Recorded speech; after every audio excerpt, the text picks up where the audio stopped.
Les États-Unis en ont assez. Ils jugent dépenser trop pour protéger des pays lointains et estiment qu'il faut y mettre fin.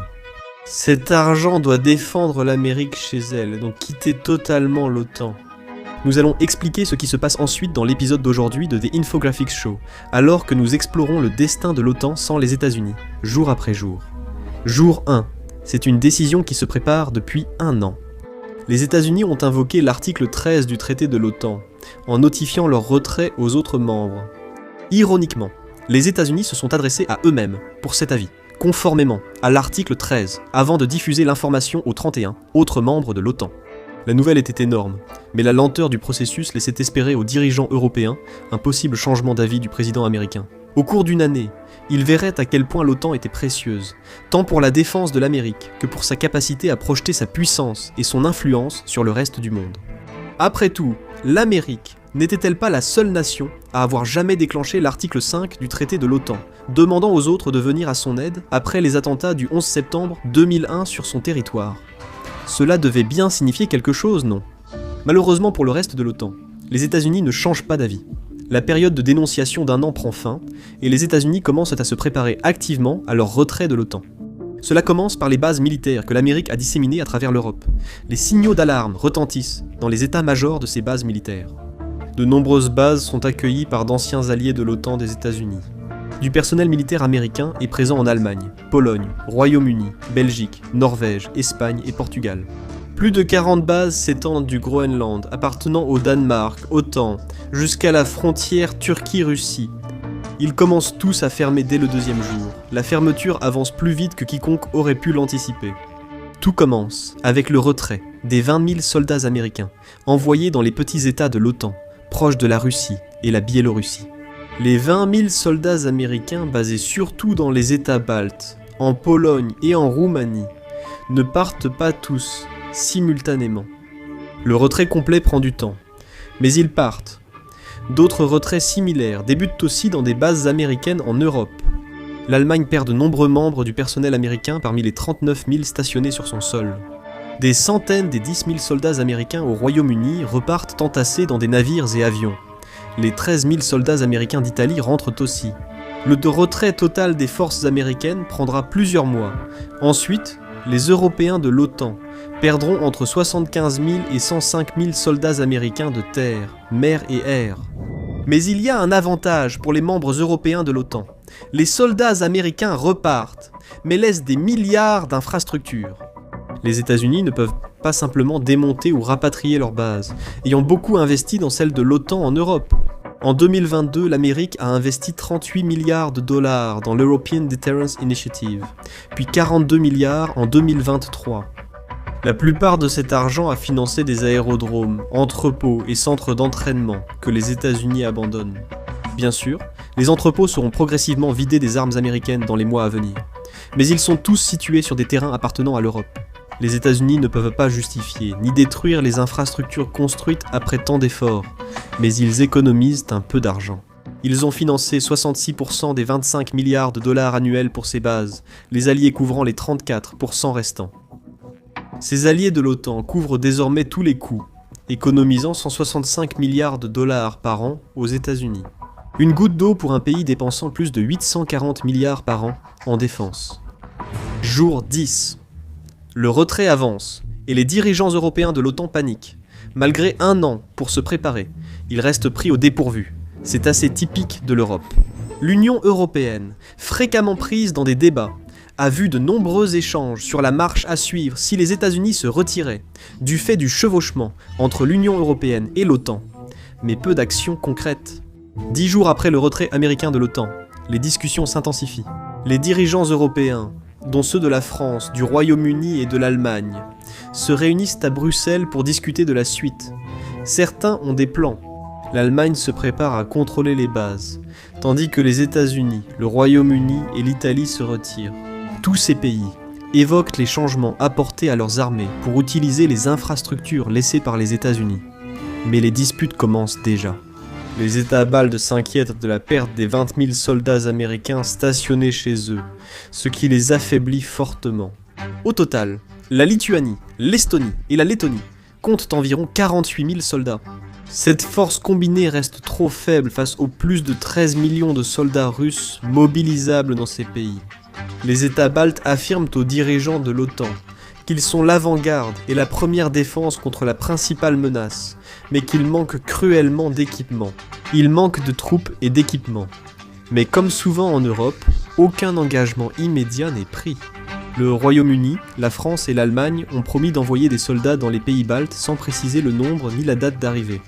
Ils doivent d'abord renforcer leurs armées avant de penser au reste. La réunion est tendue. Des divisions apparaissent, alors que le parapluie américain se retire des membres européens de l'OTAN. Et pendant ce temps, la Russie salive à l'idée d'affronter cette nouvelle version de l'OTAN. Mais cela ne peut pas encore arriver.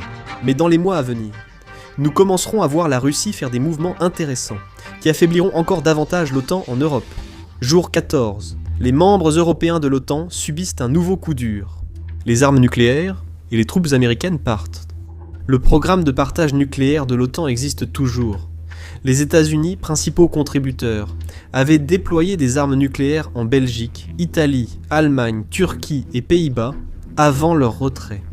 Dans les mois à venir, ces armes nucléaires sont rapatriées, retirant le bouclier nucléaire qui protégeait l'Europe. Cependant, les membres restants de l'OTAN possèdent toujours des armes nucléaires. Le Royaume-Uni possède 225 armes nucléaires, tandis que la France en apporte 290 à l'OTAN. L'Allemagne, en particulier, est désireuse de devenir le nouveau foyer de certaines de ces armes nucléaires. L'Allemagne avance qu'étant plus proche de la Russie que la France ou le Royaume-Uni, il est logique d'y stationner ses armes. Il est aussi évident que la menace nucléaire de l'OTAN a nettement diminué, même en excluant les 100 armes nucléaires américaines retirées par les États-Unis de leur base en Europe. L'OTAN sans les États-Unis est largement dépassée par la Russie en ogives nucléaires. Moscou possède près de 5600 ogives nucléaires, assez pour détruire plusieurs fois l'OTAN européenne. L'Amérique possède plus de 5200 ogives nucléaires. Avec la France et le Royaume-Uni, l'OTAN dépassait autrefois la Russie, mais aujourd'hui, elle n'a plus qu'environ un dixième de ses armes nucléaires. Le Royaume-Uni rencontre aussi des problèmes avec ses missiles nucléaires Trident, qui bien qu'indépendants, dépendent largement de la technologie, de l'infrastructure et de la coopération américaine pour les tests et la maintenance. Le Royaume-Uni doit maintenant négocier des contrats coûteux avec les États-Unis pour maintenir Trident comme dissuasion nucléaire. Les problèmes logistiques deviennent préoccupants pour les prochaines semaines. La France et le Royaume-Uni réfléchissent à leur réponse nucléaire. Les négociations continuent avec l'Allemagne, même si les trois pays estiment que placer des armes nucléaires à Berlin est la meilleure option pour tous. Le Royaume-Uni et la France envisagent discrètement de collaborer pour produire plus d'armes nucléaires, sans en informer les autres membres de l'OTAN. Aucun pays ne veut provoquer une Russie qui menace déjà l'OTAN de représailles nucléaires. Les deux savent qu'ils doivent, avec l'OTAN, renforcer la menace nucléaire. Après un mois, l'OTAN européenne rencontre des difficultés.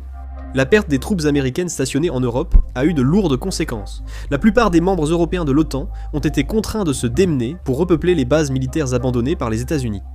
Les armes nucléaires quittent l'Allemagne et d'autres pays, tandis que les dirigeants européens se disputent sur la suite et doivent trouver des solutions. Très vite, un mois après le départ des États-Unis de l'OTAN, il devient évident à quel point les États-Unis étaient essentiels à la logistique militaire de l'Europe. En 2016, les États-Unis et l'Union européenne ont signé un accord d'acquisition et de services croisés, ou accord d'acquisition et de services croisés selon l'Union européenne. Cet accord a permis la fourniture réciproque de logistique et de services remboursables entre l'Union européenne et les États-Unis lors des opérations militaires. Les États-Unis et leurs alliés européens de l'OTAN ont collaboré pour faciliter le transport de fournitures et de personnel par les troupes européennes. Tout cela a disparu. Même si l'accord d'acquisition et de services croisés existe peut-être encore, après un mois, l'accord est pratiquement caduc, les États-Unis s'en retirent. Cela prive l'OTAN de nombreux avantages logistiques apportés. Cette perte aura de grandes conséquences pour la nouvelle OTAN. Pas de présence américaine signifie absence de troupes, véhicules ou logistique américains en cas de guerre. Cependant, l'OTAN européenne a également perdu les États-Unis comme partenaire d'entraînement et comme fournisseur potentiel d'équipements militaires qu'elle pourrait utiliser pour repousser les menaces. L'Europe a aussi perdu l'accès aux renseignements américains. Elle sait donc bien moins qu'avant sur les intentions de ses ennemis. Le manque d'unité en Europe s'est accentué. Des divisions étaient déjà apparentes lors de la réunion des dirigeants européens, après le retrait américain. Des décisions historiques commencent aussi à peser, souligne Judy Dempsey de Carnegie Europe. L'OTAN européenne a refusé d'unifier de nombreux systèmes d'armes, comme chars, avions de chasse et hélicoptères. Il existe quelques exemples de coopération, comme la Grande-Bretagne et la France créant les missiles Storm Shadow, mais ce sont souvent des cas isolés. Ce manque d'unité plonge la logistique européenne de l'OTAN dans le chaos. Ce problème sera difficile à résoudre puisque les membres de l'OTAN n'arrivent pas à s'accorder sur le niveau de menace. La nouvelle OTAN doit vite trouver un consensus. Mais dans les mois suivants, tout n'est pas rose pour les États-Unis. Au deuxième mois, l'ambiance après le retrait des États-Unis de l'OTAN était festive dans certains milieux, mais des problèmes surgissent. Les États-Unis ont longtemps été le lien de l'unité de l'OTAN. L'existence de l'OTAN a également fait des États-Unis le principal facteur de dissuasion contre l'Union soviétique pendant la guerre froide, en plus d'être un acteur clé dans les campagnes de l'OTAN dans les Balkans. Les États-Unis ont aussi mené l'aide militaire à l'Ukraine durant sa guerre contre la Russie, fournissant directement ou via des alliés par l'OTAN des systèmes d'armes. Les États-Unis ont bâti leur influence géopolitique en s'alliant avec d'autres membres de l'OTAN. Cela faisait partie des politiques du monde libre de l'Amérique durant 75 ans à l'OTAN. Les États-Unis ont dirigé l'Occident grâce à un système fondé sur des règles qui a permis à l'Amérique de projeter sa puissance. Les démocraties mondiales prenaient les États-Unis comme référence. Grâce à leurs alliances, les États-Unis ont soutenu les institutions internationales et favorisé le commerce. Dès le deuxième mois de son retrait de l'OTAN, l'Amérique apprend rapidement ce qui se passe lorsqu'elle tourne le dos à cette approche. L'Amérique a perdu une de ses principales présences avancées et n'est plus une menace directe pour la Russie. Via leur base en Europe, les États-Unis ont aussi détérioré leurs relations avec les autres membres de l'OTAN. Tous les pays européens faisaient la confiance à l'Amérique pour être la force unificatrice et le principal acteur de puissance qui maintient des menaces comme la Russie à distance. Cette confiance est désormais brisée et les États-Unis commencent à en ressentir les conséquences. Bien sûr, les États-Unis peuvent se débrouiller seuls. Elle est protégée par des océans de chaque côté, l'Atlantique et le Pacifique, qui la mettent à l'abri de la Chine et de la Russie. Le pays produit également suffisamment de pétrole pour couvrir ses propres besoins énergétiques. En 2020, l'Amérique a produit 184 millions de barils de pétrole par jour pour une consommation de 181,2 millions. Les États-Unis disposent d'une production alimentaire abondante. En 2010, leur agriculture a fourni assez pour 4000 calories par jour et par habitant, suffisant pour nourrir la population. Mais rien de tout cela ne change le fait que le commerce du pétrole, de la nourriture et de tant d'autres matières premières est vital pour les États-Unis, pour le commerce entre les États-Unis. Ces pays, dont de nombreux membres européens de l'OTAN, ont atteint 9 759 milliards de dollars en 2024, les États-Unis, ayant importé 6 058 milliards de biens d'Europe. Cette année-là, le commerce avec le Royaume-Uni, membre de l'OTAN hors Union européenne, a atteint près de 380 milliards de dollars. Ce commerce ne disparaît pas simplement. Cependant, maintenant que les États-Unis se sont retirés de l'OTAN, la question de la confiance entre en jeu. Les membres européens de l'OTAN ne font plus confiance aux États-Unis pour tenir leurs promesses. Beaucoup de membres européens de l'OTAN cherchent ailleurs, mais ne peuvent rompre totalement leurs liens commerciaux avec les États-Unis. Cela causerait une catastrophe économique, mais l'Amérique commence à perdre sa place dominante dans le commerce, qu'elle a toujours occupé.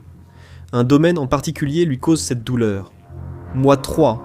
Le retrait américain de l'OTAN s'expliquait par l'idée que les alliés européens n'assuraient pas assez leur propre défense. Des menaces voilées ont été émises. Les États-Unis ont évoqué la possibilité de ne pas défendre les membres de l'OTAN, ne respectant pas l'objectif de dépense de 2% du produit intérieur brut. En matière de défense, on a dit à l'Europe qu'elle devait apprendre à se défendre, sans l'implication américaine. Elle commence justement à le faire, et ce changement d'approche a un impact sur le commerce des armes américains. 3 mois après le départ des États-Unis de l'OTAN, des signes montraient déjà que l'OTAN européenne voulait s'éloigner du secteur des armes américains avant ce retrait. En décembre 2024, la Grande-Bretagne a conclu un accord avec des entreprises aérospatiales italiennes et japonaises pour développer un chasseur de 6e génération. Les membres européens de l'OTAN accélèrent leurs plans et annulent l'achat de F-35 aux États-Unis, en attendant une alternative européenne. En Europe, des fabricants d'armes comme Rheinmetall, Allemagne, et BAE, Grande-Bretagne, obtiennent de nouveaux contrats pour des systèmes terrestres, auparavant attribués aux États-Unis. L'effet n'est pas immédiat, la plupart des contrats existants restent en vigueur, malgré quelques annulations. Les États-Unis n'atteindront pas de nouveaux records d'exportation d'armement avant longtemps. En 2024, l'Amérique a obtenu 3187 milliards de dollars grâce aux exportations d'armes, soit 29% de plus qu'en 2023. La plupart de ces fonds viennent des pays de l'OTAN, achetant des armes américaines pour l'Ukraine et renouveler leurs stocks. Dans les mois à venir, l'OTAN européenne se concentrera sur le développement de l'industrie de la défense sur le continent, afin de réduire sa dépendance vis-à-vis des armes américaines. Résultat pour les États-Unis. Des dizaines de milliards de pertes dans le commerce des armes et potentiellement dans les biens et services. Tout dépend encore de la confiance. Comment les 31 membres de l'OTAN peuvent-ils encore faire confiance aux armes américaines après le retrait des États-Unis ? Toutes ces armes exigent l'implication américaine, non seulement pour la fabrication, mais aussi pour la maintenance, la formation et le renseignement. Centraliser tout cela et exclure les États-Unis est préférable. La décision de l'OTAN de délaisser les armes américaines pose aussi des problèmes internes aux États-Unis. Même avec 850 milliards de dollars de dépenses annuelles en défense, Lockheed Martin et Boeing restent dépendants des ventes à l'étranger. Moins de ventes entraînent moins de bénéfices et la perte de milliers d'emplois américains. Mais au moins, l'Amérique a eu ce qu'elle voulait. L'Europe apprend à se défendre et l'OTAN européenne devient plus autonome, ce qui impacte fortement le budget américain. Mois 6. Les cyberattaques ont commencé à toucher à la fois les États-Unis et les membres restants de l'OTAN. C'était inévitable. Le retrait de l'Amérique de l'Alliance de défense collective a créé des ouvertures évidentes pour des pays comme la Russie et la Chine, qui étaient déjà très actifs sur le front cybernétique, même lorsque les États-Unis faisaient partie de l'OTAN. De 2000 à 2024, la Russie a mené 378 cyberattaques politiques. La Chine, l'Iran et la Corée du Nord ont mené 340, 154 et 153 attaques respectivement. Avec l'OTAN affaiblie par le retrait des États-Unis, ces attaques à visée politique s'intensifient. L'Europe et les États-Unis subissent une vague de fausses informations, de faux profils et d'attaques visant à accentuer les divisions politiques. Sans coopération entre les États-Unis et l'OTAN, stopper ces attaques est plus difficile. Plus grave encore pour les États-Unis, ces cyberattaques menacent la dissuasion nucléaire occidentale. Des pirates chinois seraient présents dans les systèmes informatiques américains depuis au moins 5 ans. Pékin pourrait s'en servir pour lancer une cyberattaque paralysant l'accès des États-Unis à leur arsenal nucléaire. Ceux qui sont basés sur Terre font face à des menaces majeures, les cyberattaques étant capables de mettre hors service leur système de lancement. Cependant, les États-Unis constatent que leur menace nucléaire a perdu de sa puissance depuis leur sortie de l'OTAN. Les F-35 et bombardiers nucléaires américains sont peut-être parmi les meilleurs, mais cela importe peu s'ils restent aux États-Unis. L'OTAN européenne refusera désormais l'accès de ses bases à l'Amérique. La flotte de sous-marins américains reste l'option nucléaire principale. Elle est efficace, mais seuls 14 sous-marins Ohio peuvent lancer des missiles balistiques. Si les cyberattaques et l'absence de coopération suppriment les alternatives nucléaires américaines, la Russie ou la Chine pourraient dominer le pouvoir mondial. De quelle année s'agit-il ? Avec le découplage de l'Amérique de l'OTAN, 2 coups durs ont frappé l'Ukraine dans sa lutte contre la Russie. L'Europe a fait de son mieux. Mais avec autant d'armes fournies à l'Ukraine d'origine américaine, combinées aux querelles diplomatiques au sein de l'OTAN européenne, l'Ukraine n'a pas pu tenir beaucoup plus longtemps. La Russie prend l'Ukraine, lance la reconstruction, les États-Unis hors OTAN. Elle contrôle sa menace sur l'Europe sans craindre d'intervention américaine. Dans les années suivantes, une course aux armements émerge en Europe. Grâce à son complexe militaro-industriel pour armer ses troupes en Ukraine, la Russie prend l'avantage. Elle a aussi des alliances, avec des pays comme la Corée du Nord, avec un pacte de défense mutuelle. La Chine et l'Iran fournissent désormais plus d'armes à la Russie pour combler ses manques, obligeant l'Europe à rattraper son retard. Bruegel estime que l'OTAN européenne devrait recruter 300 000 soldats et augmenter ses dépenses de défense de plus de 270 milliards de dollars pour égaler la Russie. Cela s'ajouterait aux 15 millions de militaires actifs de l'OTAN, dont l'Europe possède toujours des armes plus avancées que la Russie, bien que moins nombreuses. Mais il y a une chose que l'OTAN n'a pas, avec ou sans les États-Unis. La brutalité et l'ambition impérialiste de la Russie, combinées à l'unité forcée qui découle d'un leadership autoritaire. La Russie, comme ce qu'il reste de l'OTAN, se préparent toutes deux à un affrontement. Année 3. La Russie est prête à combler le vide sécuritaire laissé par le retrait de l'Amérique de l'OTAN. L'Europe a réussi à se préparer au combat à bien des égards. La Grande-Bretagne et la France ont déployé des armes nucléaires en Allemagne. Mais les discussions pour les placer dans d'autres pays de l'OTAN proches de la Russie ont été stoppées. Le problème vient des divisions persistantes au sein de l'OTAN. Malgré l'augmentation des dépenses de défense en Pologne et en Allemagne, l'OTAN européenne n'a pas réussi en 3 ans à créer les systèmes d'armes et logistiques unifiés nécessaires. Après le retrait des États-Unis, la Russie profite de la situation. 2 ans après avoir reconstitué son armée, elle attaque. Les pays baltes, avant-garde de l'OTAN européenne, n'ont aucune chance. L'OTAN européenne a déployé des milliers de soldats, mais sans établir une défense solide. La Russie attaque individuellement. Elle a aussi appris des débuts de la guerre en Ukraine. Des centaines de milliers de soldats, appuyés par des chars et de l'artillerie, envahissent les pays baltes pour détruire l'Estonie, la Lettonie et la Lituanie. Cela fonctionne vite. L'ancienne Ukraine devient une zone de rassemblement russe pour des attaques contre la Moldavie et la Roumanie, tandis que les pays baltes tombent rapidement. La Russie utilise la mer Baltique pour attaquer la Finlande, la Suède, la Norvège et le Danemark, et ses troupes entrent en Pologne via la Biélorussie et l'ex-Ukraine. L'OTAN européenne ne capitule pas, même si elle tarde à réagir à la campagne de choc russe contre certains de ses membres les moins puissants. Des milliers de soldats rejoignent le front. Le Canada, membre de l'OTAN, envoie troupes et matériel pour soutenir l'Europe. En lançant la Troisième Guerre mondiale, les États-Unis doivent faire face à un choix difficile. Hors de l'OTAN, ils ne sont plus tenus de protéger leurs anciens alliés. Va-t-il juste rester passif et regarder la Russie tenter de prendre plus de territoires européens ? S'il tente de jouer les gardiens de la paix, il risque d'offrir un avantage important à la Russie avec l'OTAN. Affaiblie, la Russie pourrait saisir ce changement pour reprendre les ex-États soviétiques et imposer un accord de paix à ses conditions. Avec l'OTAN européen affaibli, peut-être que les États-Unis resteront isolés, laissant l'OTAN européen et la Russie s'affronter dans une guerre qui affaiblira les deux. Cet affaiblissement pourrait permettre aux États-Unis de redevenir influents en Europe, en profitant du besoin d'aide militaire et économique de leurs anciens partenaires de l'OTAN. Seul l'avenir le dira. La guerre en Ukraine est le conflit le plus destructeur en Europe depuis la Seconde Guerre mondiale, à cause de la faiblesse de l'OTAN. Non, cette vidéo n'est pas sponsorisée par le ministère russe de la Défense. L'invasion de l'Ukraine est le plus grand échec de l'OTAN. Elle a échoué car l'Alliance n'est plus que l'ombre d'elle-même. Le grand dividende de la paix, à la fin de la guerre froide, a finalement rendu les Européens aussi faibles que les Soviétiques l'avaient toujours prétendu. Même les États-Unis ont fortement réduit leur capacité militaire. La paix a pris fin, la guerre touche l'Europe car l'OTAN a dormi pendant 30 ans. L'OTAN a été créée après la Seconde Guerre mondiale face à la destruction en Europe et à la montée de l'Union soviétique. Les États-Unis ont proposé à l'Europe de former la plus puissante alliance militaire, ce que l'Europe a accepté avec enthousiasme.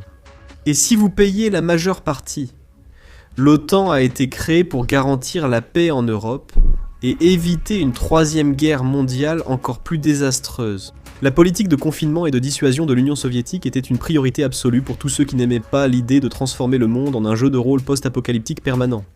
Même une guerre conventionnelle avec les soviétiques serait désastreuse pour l'Europe, menant à la transformation de nombreuses puissances en républiques soviétiques.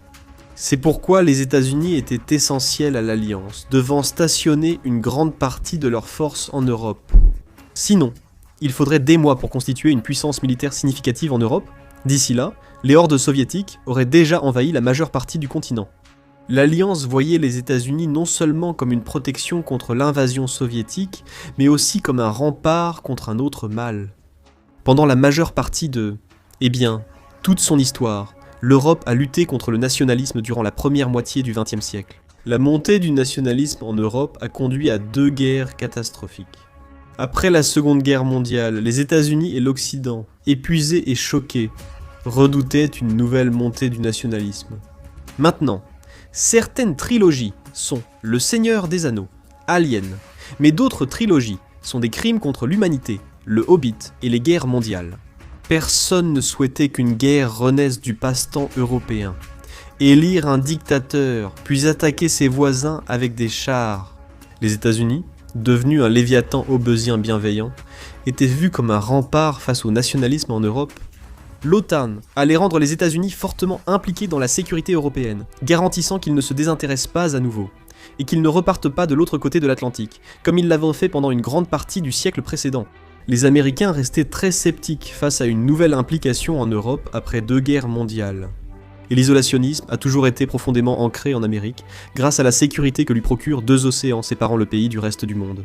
Rome pourrait brûler demain, mais les Américains mangeront des cheeseburgers et traqueront le Bigfoot, sauf si les barbares construisent une flotte de porte-avions. Mais la meilleure façon d'éviter les conflits, c'est que tout le monde s'entende bien dans un petit groupe soudé, où personne n'a la place de sortir une arme. C'est pourquoi le 3e objectif de l'OTAN était de promouvoir l'unité européenne.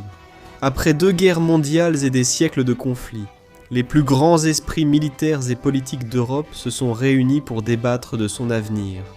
Après avoir constaté que l'Europe a déclenché guerre après guerre dévastatrice, tous les 10 à 20 ans environ, quelqu'un avait la brillante idée « Et si on arrêtait ?» Et ainsi est né l'objectif de l'unité européenne. L'OTAN a posé les bases de l'Union européenne, garante de la paix. Européens, cessez de vous battre entre vous, je vous le demande. La France, la Grande-Bretagne et l'Allemagne. Une guerre mondiale aurait sans doute été évitée. L'unité européenne a favorisé l'intégration politique. Question majeure, alors que le communisme gagnait l'Europe centrale dévastée, notamment après le renversement du gouvernement tchèque par des rebelles. Par conséquent, l'Union soviétique considérait le communisme comme le seul moyen d'assurer sa propre survie face à l'Occident capitaliste. Ainsi, la scène était naturellement préparée pour un conflit entre les 2 blocs. En 1949, l'OTAN naît officiellement, et même si la guerre ne disparaît pas totalement, elle reste l'alliance internationale la plus réussie de l'histoire. La Ligue de Délos a sans doute protégé l'Europe d'une invasion perse qui aurait bouleversé son histoire, mais n'a pas empêché une guerre nucléaire apocalyptique. Le plus grand succès de l'OTAN est d'avoir veillé à ce que la guerre froide ne devienne jamais une guerre chaude, grâce à une combinaison de confinement et de dissuasion. L'OTAN a pu s'assurer que tout conflit entre elle-même et l'Union soviétique entraînerait des coûts trop insupportables, ou tout simplement ne disposerait pas des conditions nécessaires pour éclater.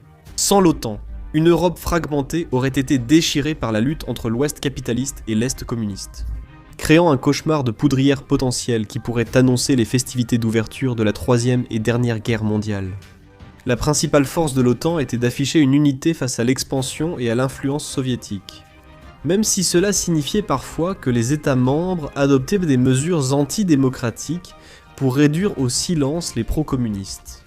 Et, soit tu possèdes les moyens de production, soit tu survis à un holocauste nucléaire. La 2e plus grande force de l'OTAN était, sa force unifiée. L'organisation du traité de l'Atlantique Nord était bien plus puissante que n'importe quel État individuel, et c'est ce qui a permis à l'Alliance de tenir tête à une Union soviétique parfois agressive. L'Alliance voulait faire payer cher aux Soviétiques toute avancée en Europe de l'Ouest, par des moyens conventionnels ou nucléaires. Cela posait problème car la principale puissance militaire de l'Alliance, les États-Unis, se trouvait de l'autre côté de l'océan et jouait un rôle similaire à la Ligue des Justiciers. Superman par rapport au Batman de l'Europe est plus cool, il a souvent de meilleures intrigues, et il bénéficie de soins de santé gratuits. Mais quand les Soviétiques et le côté obscur envahissent, tu veux vraiment que Superman soit là, en train de frapper des chars T-62, avec ses poings énormes, bêtes et super puissants. L'Alliance était confrontée au fait que la puissance de feu américaine était surtout déployée à l'étranger, ou sur d'autres fronts. Parfois, son armée était occupée ailleurs, comme lors de la guerre du Vietnam, où a libéré les démocraties sud-américaines. Pendant la guerre du Vietnam, une grande partie de la puissance de feu américaine a été mobilisée pendant presque 20 ans, rendant l'OTAN plus cruciale que jamais. Unissent, les puissances d'Europe occidentale représentaient un obstacle majeur pour les soviétiques, même sans l'engagement total des États-Unis. Mais les choses auraient pu se passer autrement. C'est pourquoi les manœuvres politiques de l'OTAN ont également constitué l'une de ses plus grandes victoires. L'Espagne, par exemple, aurait pu constituer une véritable faille dans l'armure de l'OTAN jusqu'à ce qu'elle rejoigne l'Alliance en 1982. Mais cet avenir était loin d'être assuré. Après la mort de Franco en 1975, Juan Carlos, roi d'Espagne désigné par Franco, a mené le pays vers les réformes démocratiques. Les soviétiques avaient tenté d'influencer Franco, sans succès, puisqu'il avait combattu les communistes pendant la guerre civile espagnole. Si les choses s'étaient passées autrement, l'Espagne aurait pu être le membre le plus à l'ouest du bloc soviétique, un scénario qui aurait porté les tensions en Europe à des niveaux inimaginables. Des manœuvres politiques habiles et la culture de l'unité européenne encouragée par l'OTAN ont permis d'éviter que cela ne se produise. L'unité de l'OTAN, cependant, a également contribué à limiter fortement la prolifération nucléaire, ce qui s'ajoute à la liste de ses succès. D'après l'article 5 de la Charte de l'Alliance, toute attaque contre un membre, y compris nucléaire, vise tous les membres. La guerre froide débute alors que le monde se reconstruit et libéralise ses valeurs après une guerre désastreuse. Les Beach Boys vendaient alors l'American Way of Life à travers le monde, et la menace d'une annihilation nucléaire planait sur la tête de chaque nation de la planète. Les attaques nucléaires sur Hiroshima et Nagasaki ont clairement montré que posséder l'arme nucléaire est la seule protection contre une frappe. Heureusement, les connaissances scientifiques et l'expertise technique nécessaires pour développer un programme d'armes nucléaires rendaient cela très coûteux et extrêmement difficile à réaliser. Cela restait accessible à de grandes nations, qui ont donc agi pour limiter la prolifération nucléaire et réduire le risque d'extinction. Par leur agressivité, les États-Unis ont rassemblé de nombreux pays sous leur parapluie nucléaire, avec un rôle clé de l'OTAN. L'OTAN a aussi validé la promesse américaine de riposter par le nucléaire à toute attaque nucléaire visant un allié non membre comme le Japon ou la Corée du Sud. Sans cette légitimité, ces deux pays pourraient douter que les États-Unis échangent Los Angeles contre Séoul ou Tokyo lors d'une guerre nucléaire. Non, absolument pas. Mais nous échangerions volontiers la Floride contre un engagement ferme envers l'article 5 de l'OTAN. Les nations sous la protection nucléaire américaine se sentaient ainsi en sécurité dans les bras puissants de l'Amérique. Sachant que les États-Unis avaient la crédibilité nécessaire pour réagir en cas de crise. Cela a directement contribué à limiter la prolifération nucléaire, et donc à réduire le risque que l'humanité se déconnecte définitivement. Parce qu'elle était trop stupide pour survivre. Éviter une catastrophe nucléaire mondiale. Mettre fin au passe-temps favori de l'Europe, qui consistait à se faire la guerre et préparer le terrain pour l'Union européenne. Tout cela va essentiellement faire de vous le favori, pour la médaille d'or dans la catégorie des meilleures alliances de l'histoire. Mais malgré cela, l'Ukraine a prouvé que l'OTAN est un échec, ratant complètement son plus grand défi depuis la guerre froide. Au début de la guerre froide, c'était une époque folle, la fin l'a été encore plus. Le monde a enfin soufflé, le danger nucléaire s'éloignant. L'unité de l'Europe a fait d'énormes progrès, et la musique grunge détruisait la majesté du hair metal des années 80, les ballades puissantes. L'humanité avait négocié le champ de mines nucléaires qu'était la guerre froide, avec l'OTAN à l'avant-garde. Mais au moment où le mur de Berlin est tombé, les dépenses de l'OTAN ont chuté elles aussi. Après la chute de l'Union soviétique, les dépenses de défense de l'OTAN diminuaient fortement, surtout du côté européen. Selon vous, la prochaine guerre se ferait avec des câlins et des paroles bienveillantes. Les membres européens de l'OTAN s'empressèrent de réduire les budgets de la défense pour pouvoir acheter plus de croissants et construire plus de discothèques. Les États-Unis ont fortement réduit leur budget de défense et réuni les dirigeants du secteur pour une émouvante réunion. Contrairement à l'Europe, cependant, les États-Unis étaient désormais la seule superpuissance mondiale, ce qui faisait reposer sur leurs épaules la responsabilité de maintenir le nouvel ordre mondial. Aussi, façonner le monde à son image est très lucratif. Ainsi, tandis que les dépenses de défense chutaient à travers l'OTAN, les États-Unis et quelques autres partenaires maintenaient un engagement fort envers les dépenses de défense. Au début des années 2000, il était évident que l'Europe, absorbée par la paix et les soins gratuits, avait des armées très affaiblies. 10 ans après avoir mené la première guerre du Golfe en 2002, l'Europe peinait à répondre aux exigences de la nouvelle guerre au Moyen-Orient. Puis, au cours des 8 années suivantes, le continent a tiré exactement la mauvaise leçon, même si, ici, il n'est pas le seul à blâmer. Les États-Unis ont également développé une obsession contre le terrorisme, allant jusqu'à remodeler pratiquement leur armée, pour mener des guerres de basse intensité contre des terroristes et des insurgés, la laissant ainsi non préparée face à la montée de la Chine et de la Russie comme nouveaux rivaux. Dès 2006, il était évident que l'Alliance avait laissé sa puissance militaire décliner. Les ministres de la défense de l'OTAN ont accepté d'allouer 2% du produit intérieur brut à la défense, mais cela reste difficile à faire accepter aux Européens. Les soviétiques partis, la Russie n'était plus qu'un ours en peluche corrompu fournissant du gaz bon marché. Qui financerait des cours d'art gratuits pour chiens errants si l'État investissait dans l'armée? Sans surprise, les pays n'ont pas atteint l'objectif de 2% de dépenses. Malgré l'invasion russe en Ukraine, seules 7 nations atteignent encore cet objectif de dépenses. États-Unis, Royaume-Uni, Pologne, Estonie, Grèce, Lettonie et Lituanie. Nous n'allons pas dire que l'Europe a profité gratuitement de l'engagement des États-Unis à défendre l'Europe, mais l'Europe a clairement profité des obligations du traité américain de défendre l'Europe. Ce fait a, avec le temps, accrut la frustration des électeurs américains.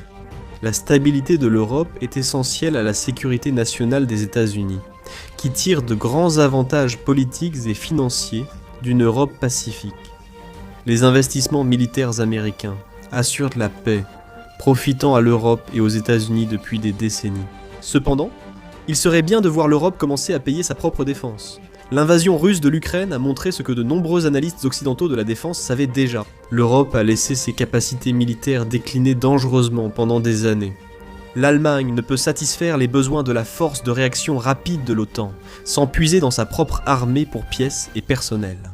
L'armée britannique est à son effectif le plus bas depuis les guerres napoléoniennes, et devrait encore diminuer, atteignant un niveau inédit depuis les années 1700.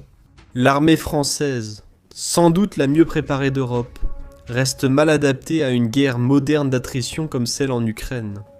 En 2021, Hugo Meyer et Stefan G. Brooks ont publié un article dans International Security.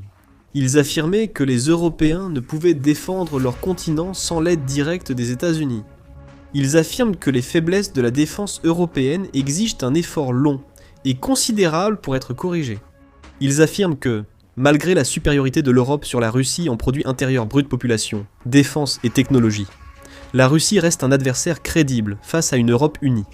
Le principal problème est la cacophonie stratégique évoquée par Brooks et Meyer en Europe.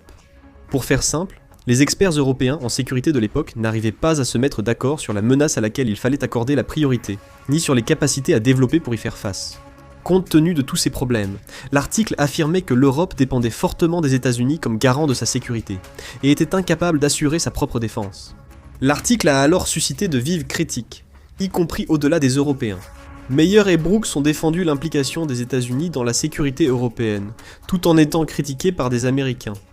Un an plus tard, la Russie a envahi l'Ukraine, confirmant leurs prédictions sur l'Europe. Elle était désorganisée, déficiente et complètement dépendante des États-Unis. Et c'est l'invasion de l'Ukraine par la Russie et l'incapacité de l'Europe à répondre à ses propres besoins, en matière de défense, qui ont directement conduit au plus grand échec de l'OTAN. L'échec de l'OTAN, débuté en 2013, pourrait toujours être désastreux pour la planète. Le président ukrainien Viktor Yanukovych a incité la révolte des Ukrainiens lors des manifestations de l'Euromaidan, influencées par Vladimir Poutine. Yanukovych a annulé les plans visant à signer un accord d'association politique et de libre-échange qui aurait rapproché l'Ukraine de l'Union européenne et ouvert la voie à une adhésion. Yanukovych a préféré rapprocher l'Ukraine de la Russie. Cette décision était loin d'être populaire. Le peuple ukrainien a poliment exprimé son mécontentement en affrontant la police et en mettant la moitié du pays à feu et à sang. On ignore comment Poutine a pu voir ces images et croire que ses troupes seraient accueillies en Ukraine 8 ans après.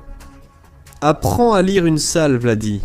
Les manifestations de l'Euromaidan sont devenues la révolution de la dignité. Yanukovych fuyant en Russie après sa destitution. Le pays a connu de violents affrontements entre manifestants et police. La révolution l'emporte, mais la Russie profite du chaos pour agir contre l'Ukraine. Les agents de désinformation russes ont attisé les peurs parmi une grande partie de la population criméenne pro-russe. Un documentaire affirmait que des Ukrainiens pro-Maïdan auraient arrêté plusieurs bus de manifestants anti-Maïdan, en tuant et torturant de nombreux passagers. Cela a renforcé la crainte du gouvernement ukrainien que Vladimir Poutine s'en serve pour annexer la Crimée. Les 22 et 23 février, Vladimir Poutine a réuni de nuit les chefs de la sécurité pour discuter du retrait du président Viktor Yanukovych d'Ukraine. À la fin de la réunion, cependant, Vladimir Poutine a clairement indiqué que la Russie devait agir très rapidement pour, je cite, « rendre la Crimée à la Russie ». Le direction principale du renseignement et le service fédéral de sécurité ont aussitôt envoyé des agents pour négocier avec les pro-russes et former des groupes de défense armés soutenant l'invasion russe. Le gouvernement de Crimée, qui bénéficiait d'un haut degré d'autonomie, a déclaré qu'il soutiendrait le nouveau gouvernement de Kiev. En réponse, un rassemblement pro-russe à Simferopol a remplacé le drapeau ukrainien par le russe, tandis qu'un rassemblement pro-Euromaidan a demandé la démission du Parlement de Crimée. À Sébastopol, la Russie a utilisé des groupes criminels comme les Night Wolves pour armer et organiser les partisans pro-russes en escouades civiles. Le 27 février 2014, des forces russes sans insigne ont envahi la Crimée et pris le Parlement, préparant l'invasion de la Russie. Le Parlement a dû voter en urgence pour remplacer le Premier ministre par un membre du Parti Unité russe, qui n'avait récolté que 4% des voix à la dernière élection. Plus tard, des députés ont déclaré à la presse que les troupes russes leur avaient interdit de parler aux journalistes et leur avaient confisqué leur téléphone. Et ils ont découvert par la suite que la plupart d'entre eux avaient vu leur vote exprimé à leur place. Le président russe Vladimir Poutine a nié les accusations selon lesquelles ses troupes se trouvaient en Ukraine, affirmant au contraire que toute l'affaire était organisée et menée par des séparatistes ukrainiens. Cependant, à l'été, la Crimée a été annexée en tant que territoire de la Fédération de Russie, et la Russie a finalement admis avoir des troupes sur la péninsule. La réaction internationale a été rapide mais timide. L'Organisation des Nations Unies a adopté une résolution non contraignante avec 100 voix pour 11 contre et 58 abstentions déclarant l'annexion invalide. Envoyer à la Russie un emoji visage triste par service de messagerie courte. Des sanctions interdisant aux responsables russes et criméens de voyager au Canada, aux États-Unis et dans l'Union européenne ont été adoptées. Le Japon a aussi pris des mesures légères, suspendant la coopération militaire, spatiale, les investissements et les discussions sur les visas avec la Russie. La Fédération de Russie a jugé les sanctions dérisoires. La Douma russe a unanimement demandé à l'Occident de sanctionner tous ses membres. Les échecs de l'OTAN en Ukraine ont débuté avec l'annexion de la Crimée par la Russie. Les sanctions économiques ont affecté la Russie, mais n'ont pas visé directement Poutine ou ses proches. Elles n'étaient pas ciblées, limitant leur impact sur la capacité de la Russie à poursuivre son agression contre l'Ukraine. Les sanctions futures seraient un peu plus robustes, interdisant la vente à la Russie de certaines technologies à double usage, pouvant servir à la fois à des applications civiles et militaires, portant gravement atteinte à la capacité de Poutine de fournir des drones à ses forces armées, par exemple. Cependant, dans l'ensemble, les sanctions n'ont pas réussi à dissuader la Russie de poursuivre son agression. La réaction militaire de l'OTAN fut également faible, les membres à l'Est réclamant surtout plus de présence américaine chez eux. Les États baltes, la Pologne et la Roumanie ont compris qu'ils étaient désormais en première ligne d'un nouveau conflit avec la Russie. Ainsi, ils ont exigé de l'OTAN le stationnement permanent de brigades sur leur territoire, mais naturellement, seuls les États-Unis étaient prêts à répondre à cette demande. La Pologne s'est adressée directement aux États-Unis et a demandé leur protection, les États-Unis déployant 2 toutes nouvelles brigades d'infanterie sur les bases polonaises, ainsi que le renforcement de leurs forces blindées dans la région. Les plans d'une nouvelle base en Pologne pour 1000 soldats américains ont été vite finalisés. La Roumanie a construit une nouvelle base militaire sur la mer Noire pour accueillir les troupes américaines. La Bulgarie a coopéré avec les États-Unis pour étendre ses bases militaires et acheter du matériel militaire américain. La Lituanie reçoit une brigade motorisée américaine en rotation et achète de nouveaux équipements pour l'entraînement. Si, à bien des égards, ces décisions ont été une aubaine pour l'industrie de la défense américaine, elles ont aussi fortement mis à rude épreuve l'armée et la logistique des États-Unis. Les Américains, à juste titre, ont commencé à se demander pourquoi c'était à eux de payer la facture de la défense européenne. Un sentiment que le président Donald Trump a exprimé très clairement, alors qu'il envisageait de retirer les États-Unis de l'OTAN.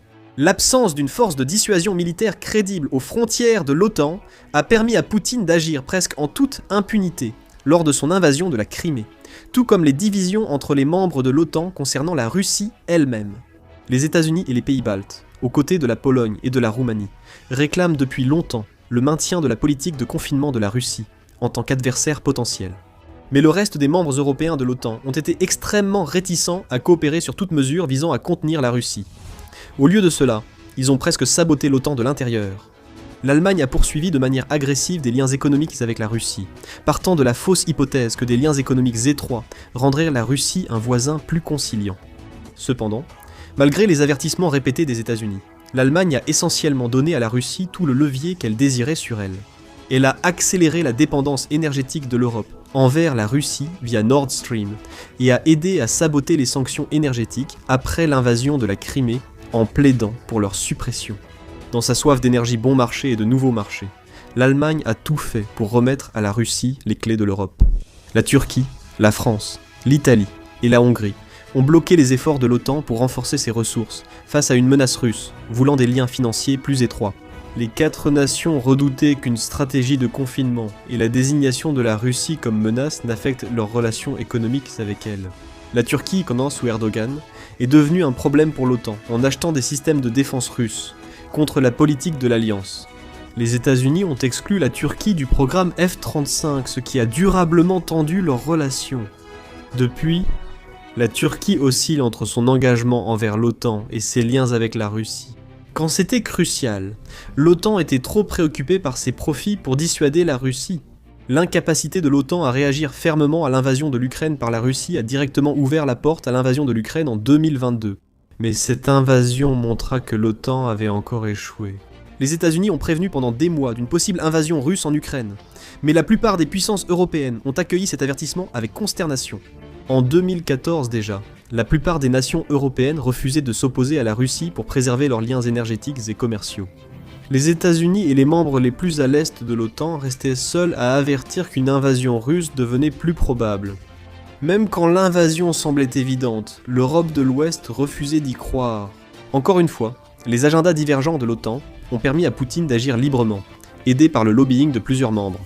La Russie croyait avoir un levier sur l'OTAN grâce à l'énergie pour freiner sa réaction, alors que l'OTAN aurait dû s'unir et aider militairement l'Ukraine menacée. L'Alliance était trop divisée pour agir. Cette aide aurait pu changer l'histoire si elle avait été donnée avant ou juste après l'invasion. Un renforcement significatif de l'équipement militaire occidental entre les mains des Ukrainiens aurait constitué un puissant moyen de dissuasion pour Poutine.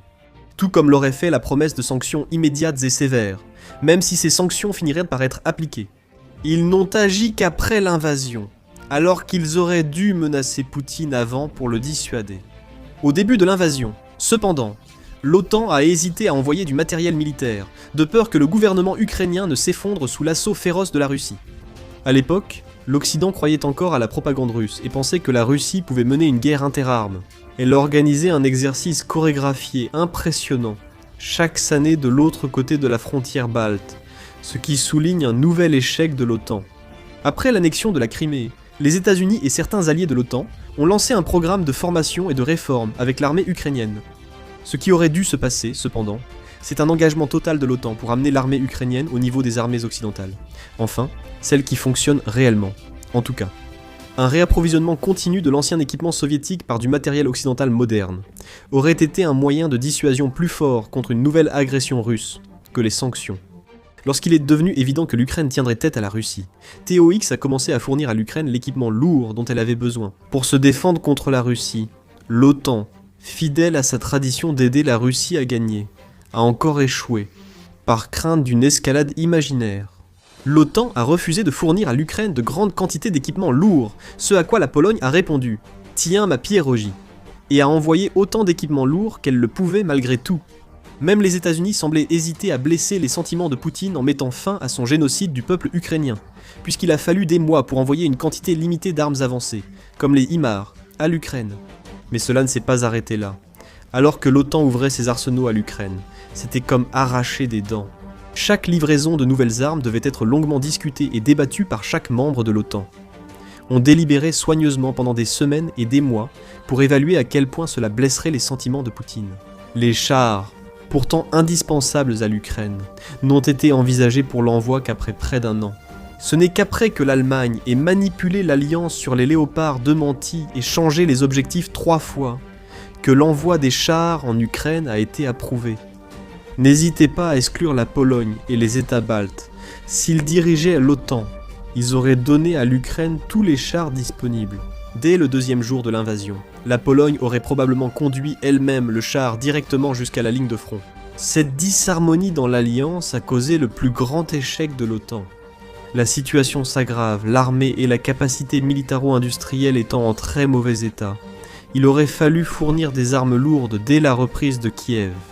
La livraison au compte-gouttes rend l'OTAN responsable de la mort de milliers de soldats et civils ukrainiens. Même lorsque la Russie menait clairement des crimes de guerre contre les civils ukrainiens, l'OTAN a refusé d'accélérer les livraisons d'armes. Mais sa mauvaise préparation au conflit conventionnel fait aussi partie de son échec en Ukraine. L'Europe, en paix, a vu ses armées et industries de défense s'atrophier.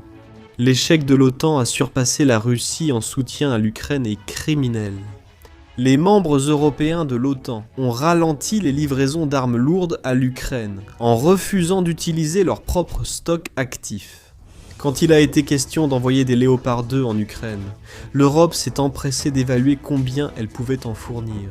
En réunissant une force symbolique d'environ 80 chars à ce jour, très peu de ces 80 chars promis ont réellement été envoyés.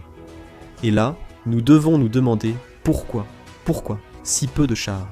Demandez aux Européens de l'Ouest, et ils vous diront qu'ils ont besoin de leurs chars pour leur propre défense, ce à quoi nous répondrions. Défense contre quoi ? De quelle guerre exactement l'Europe de l'Ouest pense-t-elle avoir besoin de chars pour se défendre ? Seuls les États-Unis ont la logistique pour atteindre l'Europe de l'Ouest, tandis que la Russie, militairement inefficace, reste bloquée à l'est de l'Ukraine. Les membres orientaux de l'OTAN, servant de bouclier, ont le plus besoin de chars. La Russie devrait déjà franchir leur défense avant d'atteindre l'Allemagne. À moins que la Russie n'apprenne à faire pousser des T-14 et des T-90 sur des arbres, puis à les téléporter à des milliers de kilomètres de la Russie jusqu'au cœur de la France. Nous sommes assez sûrs que l'Europe de l'Ouest a besoin de ces chars en ce moment, comme l'océan a besoin d'eau. Les États-Unis ne sont pas non plus irréprochables. Ils détiennent des centaines de véhicules blindés en réserve, dont beaucoup déjà stockés en Europe, pouvant être livrés à l'Ukraine pour lutter contre la Russie. Soyez-en sûrs, la Russie est pleinement engagée en Ukraine et incapable de menacer le reste de l'Europe. En février, les pertes russes étaient estimées à 60 000. Désormais, elles atteindraient 100 000, avec 2 à 3 fois plus de blessés. L'armée russe est si dégradée qu'elle lance une nouvelle mobilisation discrète. Ils ont interdit à Wagner de recruter dans les prisons pour laisser l'armée russe le faire. Et pourtant, l'OTAN agit comme s'il existait une menace crédible pour ses membres européens, ce qui justifierait de refuser d'ouvrir ses stocks actifs aux demandes ukrainiennes de chars et d'autres aides. L'invasion russe de l'Ukraine est le plus grand échec de l'OTAN depuis son inaction lors de l'annexion de la Crimée en 2014.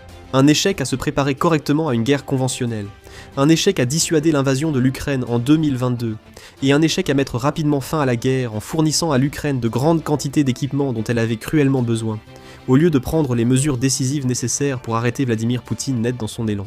La réaction de l'OTAN a été froide, désordonnée et insuffisante, ces échecs favorisant d'autres conflits mondiaux, du type exact que l'Alliance s'était initialement engagée à empêcher de se produire. Les sanctions occidentales contre la Russie ont freiné l'ambition de la Chine sur Taïwan, mais la réponse militaire faible de l'OTAN l'a encouragé à agir, sachant qu'il serait bien plus difficile de ravitailler Taïwan en pleine guerre totale que l'Ukraine. Une invasion de Taïwan bouleverserait le marché des semi-conducteurs et l'économie mondiale. Mais une invasion réussie mettrait une Chine autoritaire, opposée aux idéaux démocratiques, à la tête de la ressource clé du XXIe siècle. Taïwan fabrique plus de 60% des puces mondiales et 90% des plus avancées cruciales pour les technologies de pointe. Pour empêcher la Chine de menacer l'ordre mondial par des embargos sur les puces, seule une action unie et décisive de l'Alliance internationale peut stopper le Parti communiste chinois. Et en ce moment, les chances que cela se produise ne semblent pas très bonnes. L'Alliance internationale la plus puissante de l'histoire, réunissant les nations les plus riches, peine à remporter une guerre chez elle. Découvrez le nouveau problème majeur de Vladimir Poutine pour l'armée russe, ou regardez une autre vidéo.